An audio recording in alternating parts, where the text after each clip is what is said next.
ये पूजा पंडाल आप देख सकते हैं, इसमें वेटिकन सिटी उतारा गया है, एक चर्च है ये। वो कहने वाले को कहने दीजिए, हम लोग को जो बुझाया वो किए।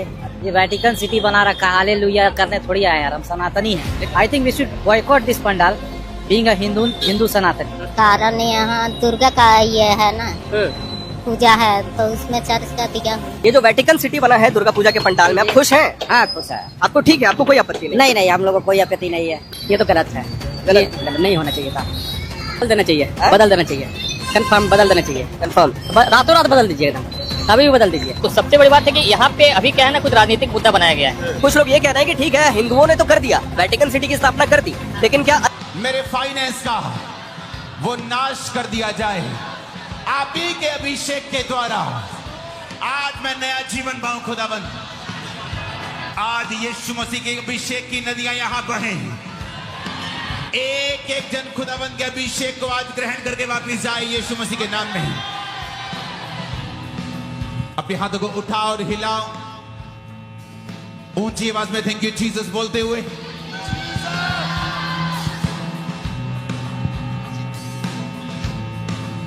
हिलाओ अपने हाथों को। अगले 5 मिनट हम गैर भाषाओं में प्रार्थना करेंगे, अपने हाथों को हिलाकर।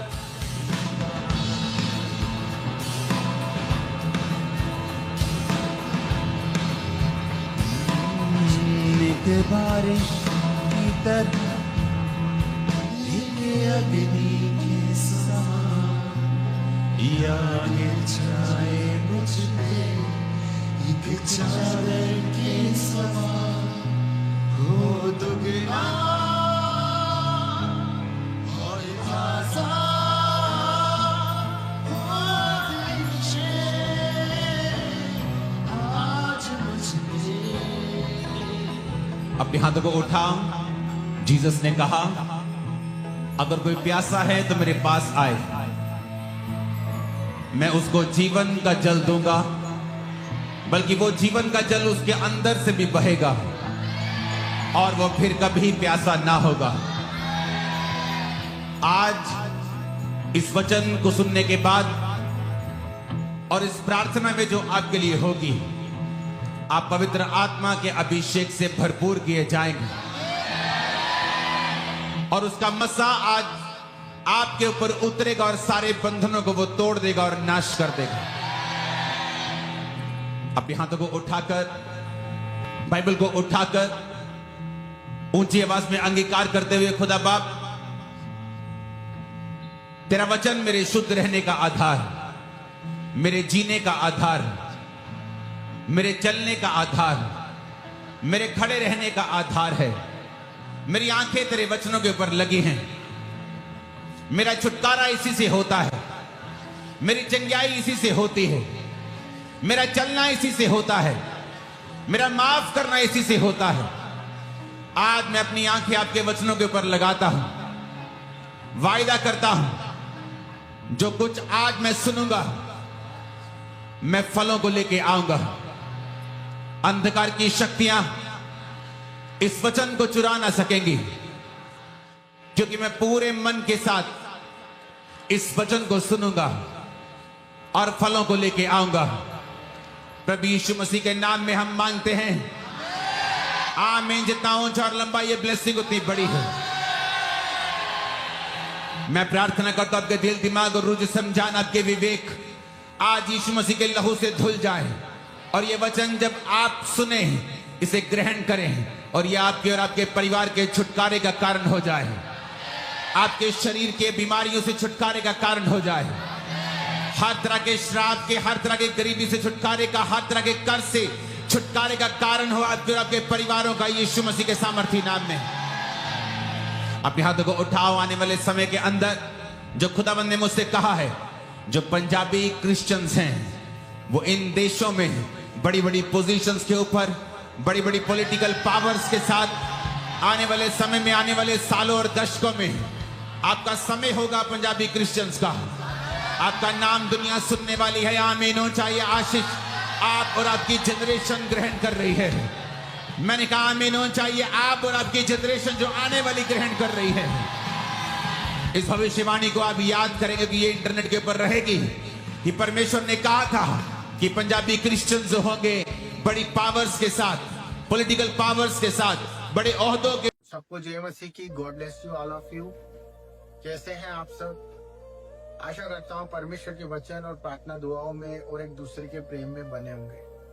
तो दोस्तों, भाइयों और बहनों, मैं आज आपके लिए एक ऐसा विषय लेकर आया हूँ जिस विषय के बारे में हम आपको उस वचन के द्वारा आपको समझाना चाहते हैं, जिस वचन से आप अपने मन का बोझ, अपनी सारी चिंताएं, अपनी हर एक बात को परमेश्वर के चरणों में सौंप सकते हैं। और परमेश्वर आपसे क्या कहता है ये आपको इस वचन के द्वारा पता पड़ेगा।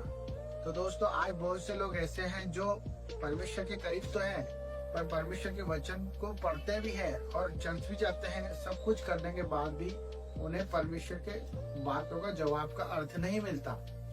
जैसे आप देखते हैं, परमेश्वर ने हमेशा दृष्टांतों में ही बात की है।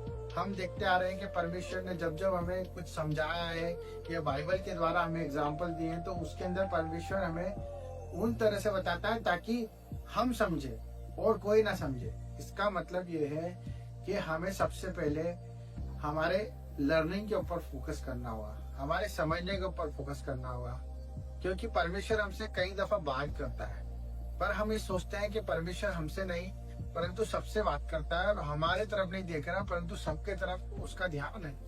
तो ऐसा क्यों होता है कि हम बाइबल भी पढ़ रहे हैं, वचन भी पढ़ रहे हैं, पर अगर हम वचन को समझ रहे हैं और वचन पे चल रहे हैं तो हमारी दुआएं पूरी क्यों नहीं होती, हमारे काम क्यों नहीं पूरे होते?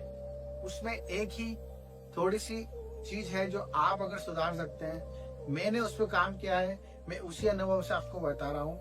आपके जीवन में भी आप इसे इम्प्लीमेंट करें, परमेश्वर आपको आशीष देगा और आपको बरकत देगा और आपको बहुत सारी ब्लेसिंग्स भी देगा और आपको परमेश्वर उपयोग भी करेगा। तो दोस्तों, वो वचन है 1 पतरस 5 और उसका 6 वचन। तो वचन में पढ़ने जा रहा हूँ, आप भी निकाल सकते हैं अपने बाइबल में और उसे पढ़े।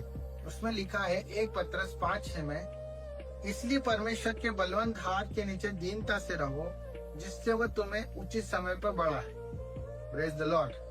मेरे भाई बहनों, ये परमेश्वर का वचन हमसे क्या कहता है? इसमें 3 चीज परमेश्वर ने हमें कही है। फर्स्ट है कि इसलिए परमेश्वर के बलवंत हाथ के नीचे दीनता के साथ रहो। इसलिए परमेश्वर के बलवंत हाथ के नीचे दीनता से रहो। फ्रेंड्स, भाइयों बहनों, दीनता से रहने का मतलब है इसमें 3 चीज आपको परमेश्वर दर्शा रहा है। हम जब भी वचन पढ़ते हैं तो उन वचन में ये जरूर ध्यान देंगे परमेश्वर हमसे क्या बोलना चाह रहा है और हम क्या समझ रहे हैं। उसने कहा है बलवंत हाथ और दीनता, और उसके साथ साथ उसने कहा है कि वो आपको बढ़ाएगा। मतलब उसमें साफ साफ लिखा है बलवंत हाथ के नीचे रहो, और उसके साथ साथ परमेश्वर आपको बढ़ाना चाहता है। आपको बताना चाह रहा हूँ, इस वचन के अंदर परमेश्वर ये कह रहा है उसके बलवंत हाथ के नीचे रहो। कैसे रहो? दीनता के साथ। जब हम दीनता के साथ रहेंगे तो परमेश्वर हमें उचित समय में बढ़ाएगा। इस वचन को मेरे दोस्तों 4 से 5 बार पढ़ो, आपको समझ में आएगा कि परमेश्वर क्या चाहता है। हमें दीन बन के जीवन जीना है, दीनता के साथ हमें परमेश्वर के साथ चलना है। जिस तरह परमेश्वर का वचन कहता है कि अपने क्रूस उठाओ और फल की इच्छा मत रखो और बढ़ते जाओ, परमेश्वर की ओर देखते जाओ, क्योंकि जीवन में आपको कठिनाइयां आएगी, तकलीफ आएगी, पर परमेश्वर का वचन क्यों पूरा होता है जब हमारे जीवन में, जब हम दीनता से चलते हैं। अगर हम दीनता से नहीं चलेंगे मेरे दोस्तों, अगर हमें कोई अहम होगा, कोई मैं होगा, कोई अकड़ होगी, कोई क्रोध होगा, या हम ये सोचेंगे कि ये बड़ा है, ये छोटा है, इसमें प्रेम नहीं है, इसमें प्रेम है, या हर बात का हम व्याख्या करते रहेंगे, हम घमंड से भरे रहेंगे, तो हम कभी भी परमेश्वर के वचन को पूरा होते नहीं देखेंगे। हमें यीशु मसीह के समान, जैसे परमेश्वर का वचन उसके पास आया और वो खुद ही वचन था, उस वचन पर उसने दीनता के साथ कोड़े खाए, दीनता के साथ मार खाई, दीनता के साथ उसने अपनी जिंदगी को दे दिया गया। वो दीनता हमें भी परमेश्वर को देना है। तो परमेश्वर कहता है कि उसके बलवंत हाथ के नीचे हम रहेंगे। हाँ, जब हम दीनता को अपनाएंगे तो परमेश्वर के बलवंत हाथ हम पर बना रहेगा। और बलवंत हाथ नहीं, बलवंत हाथ, वो बलवंत हाथ जिसमें आशीष है, जिसमें चंगाइयां है, जिसमें छुटकारा है, जिसमें आपके लिए वो हर एक रहस्य, हर एक वो आशीषें रखिए जो आप आज मांग रहे हैं। दीनता और बलवंत हाथ। परमेश्वर क्यों आपसे ऐसा बोल रहा है? क्योंकि हम कहीं ना कहीं क्रूर होते हैं, कहीं ना कहीं हम अपनी समझ का सहारा ले लेते हैं। क्योंकि परमेश्वर का वचन एक ये भी कहता है कि तू अपनी समझ का सहारा लेना, वरन संपूर्ण मन से परमेश्वर की अधीनता में चल। ये सब क्यों कहा गया है? परमेश्वर ने हमें उचित समय पे बढ़ाने के लिए कहा है इस वचन में। अब उचित समय आपको नहीं पता है, परंतु परमेश्वर को पता है। उसी प्रकार जब कुम्हार इस मिट्टी को बनाता है दोस्तों, तो मिट्टी को बहुत सानता है, बहुत रोंदता है, और फिर उसको चक्के पे डाल के बहुत घुमाता है, और फिर आकार भी देता है, फिर जाके एक मटका बनता है। उसी प्रकार जब तक हम उस कुम्हार को, उस परमेश्वर के पुत्र को, उस परमेश्वर को, पवित्र आत्मा को अपना जीवन नहीं सौंपेंगे, तो हम इस वचन को अपने जीवन में पूरा होते नहीं देखेंगे। हम चंगाई नहीं होते देखेंगे, हम छुटकारा होता नहीं देखेंगे, हम ब्लेस होते नहीं देखेंगे अपने आप को, हम परमेश्वर के करीब नहीं देखेंगे अपने आप को, उसके प्रेम को नहीं जान पाएंगे। तो परमेश्वर हमसे सिर्फ यही चाहता है मेरे दोस्तों, मेरे भाइयों, मेरे बहनों, कि हम समर्पण कर दें। यस, हम अपनी तकलीफों को समर्पण कर दें, अपनी बुराइयों को, अपनी हर एक सोच को, हर एक प्रकार की चिंताओं को जो आज आपके जीवन में बढ़ रही है, जिसका सॉल्यूशन नहीं दिखता है, जिसके लिए आप दिन रात प्रयास कर रहे, कोशिशें कर रहे, करना बंद कर दीजिए। क्योंकि परमेश्वर का वचन कहता है कि दीन बनो, दीनता से चलो, नम्र बनो। जब आप नम्र बनोगे, उसके आज्ञाकारिता में चलोगे, तो वो उसकी तरह से हमें बनाएगा। क्योंकि जन्म देने वाला वो है, और उसी ने हमें रचा, उसी ने हमें गढ़ा, और उसी ने हमें मुर्दों में से जीवित किया। तो हम अपने आप में कैसे अधिकार रख सकते हैं? हम कुछ भी नहीं है। अपनी सारी चिंता, अपनी सारी टेंशन्स, माँ बाप की, परिवार की, कर्जों की, बीवियों की, बच्चों की, पढ़ाई की, एनीवे टेंशन्स, सब परमेश्वर के अधीनता के साथ दीनता में आ जाओ। जब हम दीनता में आ जाएंगे, तो परमेश्वर के इस वचन को पूरा होते देखेंगे। अगर आपको मैसेज अच्छा लगा मेरे दोस्तों, भाइयों, अपना समर्पण परमेश्वर को दे, और मुझे भी आशीष दे कि मैं जो काम कर रहा हूँ उसमें बढ़ूं, और आप सबके सामने अच्छे अच्छे वचन, परमेश्वर की बातें रख पाऊं। तो thank you for watching my channel. सबको जय मसीह। आमीन।